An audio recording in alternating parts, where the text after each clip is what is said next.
வணக்கம். தெய்வீக அன்னை லலிதா தேவியின் 1000 நாமங்கள்ங்கிற இந்த அமுத ஊற்றுல நாம மறுபடியும் ஒன்னு சேருவோம். இன்னைக்கு நாம 626 இருந்து 650 வரைக்குமான நாமங்களோட ஆழமான அர்த்தங்களை பார்க்க போறோம். வாங்க, அவளோட எல்லையில்லாத கருணையை நாம ஒன்னா சேர்ந்து உணர்வோம். இந்த தெய்வீக பயணத்தை இப்பவே தொடங்கலாம். லலிதா சஹஸ்ரநாமம். இது தெய்வீக அன்னையோட 1000 நாமங்களையும் ரொம்ப அழகா சொல்ற, எல்லாரும் போற்றக்கூடிய ஒரு ஸ்லோகம். இது வெறும் பெயர்களோட பட்டியல் மட்டும் கிடையாதுங்க. இது அவளோட எல்லையில்லாத கருணையும் மகிமையும் வெளிப்படுத்துற ஒரு சக்தி வாய்ந்த மந்திரம். இதுல இருக்கிற ஒவ்வொரு பேருமே ஒரு தனித்துவமான மந்திரம். இந்த நாமங்களை நாம சொல்லும் போதும் சரி, கேட்கும் போதும் சரி, அது பக்தியோட ஒரு ஆழமான வடிவமா மாறுது. இது மூலமா அன்னை லலிதா கூட நமக்கு ஒரு நெருக்கமான தொடர்பு உருவாகி நம்ம வாழ்க்கைக்கு தேவையான அவளோட அருள் கிடைக்குது. சரி, வாங்க இப்போ நாம முதல் தொகுதி நாமங்களுக்குள்ள போகலாம். இந்த நாமங்கள் அவளோட பிரமாண்டமான வடிவத்தையும் மும்மூர்த்திகளுக்கும் 3 உலகங்களுக்கும் அவ எப்படி ஒரு ஒப்பற்ற நிலையில இருக்கானோ நமக்கு புரிய வைக்கும். திரிபுரா அப்படின்னா என்ன தெரியுமா? நம்ம மும்மூர்த்திகள் இருக்காங்கல்ல, பிரம்மா, விஷ்ணு, சிவன், அதாவது படைக்கிறவர், காக்கிறவர், அழிக்கிறவர். இந்த 3 பேருக்குமே அவ மூத்தவளாம். அவதான் எல்லாத்துக்கும் மூலமான ஆதிசக்தி. திரிஜகத்வந்தியா, அதாவது பூலோகம், புவர்லோகம், சுவர்லோகம்னு சொல்ற 3 உலகங்கள்ல இருக்கிற தேவர்கள், மனிதர்கள்னு எல்லா உயிர்களாலுமே அவ வணங்கப்படுறா. அவளோட புகழ் இந்த பிரபஞ்சம் முழுசும் பரவியிருக்கு. பாருங்க, அவ மும்மூர்த்திகளுக்கும் அப்பாற்பட்டவள் மட்டும் இல்ல, அவங்க 3 பேரோட மொத்த வடிவமும் அவதான். பிரம்மா, விஷ்ணு, சிவன்கிற 3 பெரிய சக்திகளும் அவளுக்குள்ளதான் ஒன்னா இணைஞ்சிருக்கு. திரிதசேஸ்வரி, 33 கோடி தேவர்களுக்கும் அவளே தலைவி. அவளோட ஆளுமையும் இறையாண்மையும் இந்த நாமத்துல இவ்வளவு கம்பீரமா ஒலிக்குது பாருங்க. திரக்யக்ஷரே, அவளோட வடிவம் 3 எழுத்துக்களால் ஆனது. அது வேற எதுவும் இல்ல, நம்ம பிரபஞ்சத்தோட ஆதிநாதமான ஓங்காரம்தான். ஆ உ மாங்கிற இந்த 3 ஒலிகளும் சேரும்போதுதான் அந்த பிரணவ மந்திரமான ஓம் உருவாகுது. திவ்ய கந்தாட்யா, அவகிட்ட இருந்து ஒரு தெய்வீகமான சொர்க்கத்துக்கே உரிய ஒரு நறுமணம் வீசிட்டே இருக்குமா. அந்த வாசனை பக்தர்களோட மனசை அமைதிப்படுத்தி அவங்களுக்குள்ள ஆன்மீக உணர்வு தூண்டிவிடும். சிந்தூர திலகாஞ்சிதா, அவளோட நெற்றியில இருக்கிற குங்கும பொட்டு மங்களத்தையும் தெய்வீக சக்தியையும் சௌபாகியத்தையும் குறிக்கிற ஒரு புனிதமான சின்னம். அதோட அவ பிரகாசமா ஜொலிக்கிறா. உமா, இந்த நாமம் நமக்கு ரொம்ப நல்லா தெரிஞ்ச, நாம ரொம்ப அன்பா வணங்குற பார்வதி தேவியோட அவளை நேரடியா இணைக்குது. இதோட இந்த பகுதி நிறைவடையுது. சரி, இப்போ அடுத்த பகுதிக்கு போகலாம். இந்த நாமங்கள் அவளோட இயல்பான குணம், அவளோட கருணை, அப்புறம் அவ எப்படி ஒரு தூய்மையான உணர்வோட வடிவமா இருக்கான்னு ரொம்ப அழகா விவரிக்க போகுது. ஷைலேந்திர தனயா, அதாவது மலைகளோட அரசனான ஹிமவானோட மகள். அந்த பெரிய மலைகளோட கம்பீரமும் உறுதியான தன்மையும் அவகிட்ட இருக்கு. அவதான் நம்ம பார்வதி தேவி. கௌரி, இந்த பேரு அவளோட தூய்மையான பிரகாசமான பொன்னிற மேனிய குறிக்குது. இந்த பொன்னிறம் ஞானத்தோட ஒளிய பிரதிபலிக்குது. கந்தர்வ சேவிதா, கந்தர்வர்கள்னா யாரு? அவங்க விண்ணுலகத்துல இருக்கிற இசைக்கலைஞர்கள். அவங்க தங்களோட தெய்வீக இசையால அன்னைய சேவிக்கிறாங்க. இது அவளோட சபையில கலைக்கு எவ்வளவு முக்கியத்துவம் இருக்குன்னு காட்டுது. விஸ்வகர்ப்பா, இந்த நாமம் அன்னையோட எல்லையற்ற தன்மையை காட்டுது. கொஞ்சம் யோசிச்சு பாருங்களேன், கோடிக்கணக்கான அண்டங்கள் இருக்கிற இந்த முழு பிரபஞ்சமே அவளோட தெய்வீக கருவறைக்குள்ள அடங்கியிருக்குதுன்னா அவ எவ்வளவு பெரியவளா இருப்பா. ஸ்வர்ண கர்ப்பா, அவள ஹிரண்ய கர்ப்பான்னு கூட சொல்வாங்க. அதாவது பொன்னான மூலம். இந்த முழு படைப்புமே அவகிட்ட இருந்து ஒரு தங்க ஒளி மாதிரி தான் தோன்றுச்சான்.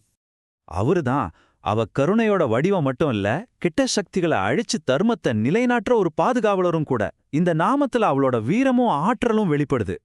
வாதீஸ்வரி, எல்லா மொழிக்கும் ஒளிக்கும் நாம பேசிக்கிற எல்லா விஷயங்களுக்கும் அவதான் மூலம். ஆமாங்க, அவதான் ஞானத்தின் தெய்வமான சரஸ்வதி தேவியோட வடிவம்.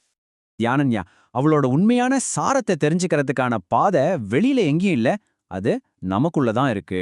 ஆழமான தியானம் மூலமா தான் அவளை அடைய முடியும்னு இந்த நாமம் ரொம்ப அழுத்தமா சொல்லுது. நம்ம பயணத்தோட இறுதி பகுதிக்கு வந்தாச்சு. இதுல அன்னை எப்படி மிக உயர்ந்த அறிவையும் பேரின்பத்தையும் விடுதலையையும் கொடுக்கிற ஒரு ஆதாரமா இருக்கான்னு இந்த நாமங்கள் மூலமா தெரிஞ்சுக்கலாம். அபரிச்சேத்யா, இந்த நாமம் தேவியோட எல்லையில்லாத முடிவே இல்லாத தன்மையை காட்டுது. அவளை எந்த ஒரு அளவுகோலை வச்சும் அளக்கவே முடியாது. அவ காலத்துக்கும் இடத்துக்கும் அப்பாற்பட்டவள்.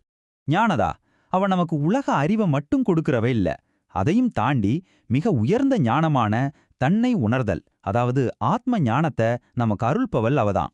ஞான விக்கிரகா, என்ன ஒரு அற்புதமான கருத்து இது. அவ ஞானத்தை கொடுக்கறவ மட்டும் கிடையாது, அவளே ஞானத்தோட முழு உருவம். அறிவு அவகிட்ட இருந்து வரல, அவளே தான் அறிவு. சர்வவேதாந்த சம்வேத்யா. உபனிஷத்துங்கள்ல சொல்ற இறுதி உண்மையே அவதான். சுருக்கமா சொல்லணும்னா அவதான் வேதாந்தத்தோட சாராம்சம். சத்யானந்த ஸ்வரூபிணி. அவளோட இயல்பே சத் சித் ஆனந்தம். அதாவது சத்தியம், உணர்வு, அப்புறம் பேரின்பம். இந்த மூன்றோட வடிவம் தான் அவ. இந்த நாமத்தை சொல்லும்போதே நமக்குள்ள ஒரு விதமான ஆனந்தம் பரவுது இல்லையா?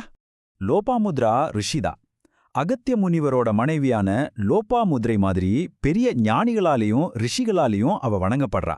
இது ஸ்ரீவித்யா உபாசனை எவ்வளவு பழமையானது, முக்கியமானதுன்னு நமக்கு காட்டுது. லீலா க்ளுப்த பிரபாண்ட மண்டலா.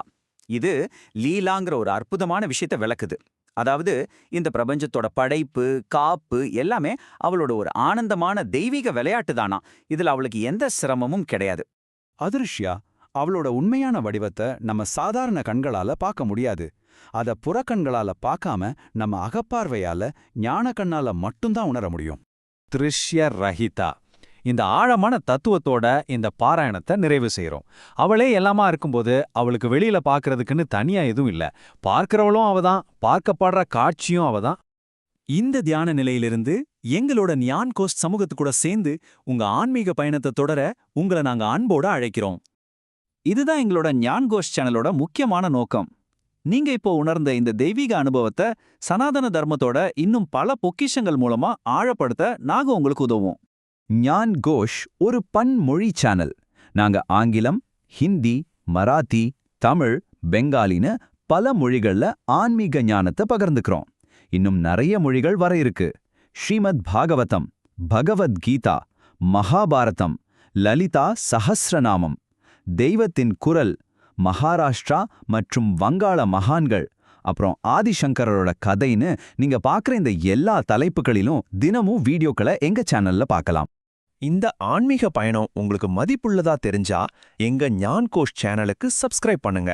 அப்போதான் நாங்க தினமும் போடுற வீடியோக்கள் உங்களுக்கு உடனே வந்து சேரும். வாங்க, சனாதன தர்மத்தோட ஒளிய நாம எல்லாரும் சேர்ந்து பிரகாசமா வச்சுப்போம். இந்த வீடியோவுக்கு லைக் பண்ண மறக்காதீங்க. இந்த தெய்வீக ஞானத்தை உங்க குடும்பத்தினர், நண்பர்கள், அப்புறம் சமூகத்துல இருக்கிற மத்தவங்களுக்கும் ஷேர் பண்ணி பரப்புங்க. சனாதன தர்மத்தோட ஒளி பிரகாசமா எரியட்டும். நன்றி, வணக்கம்.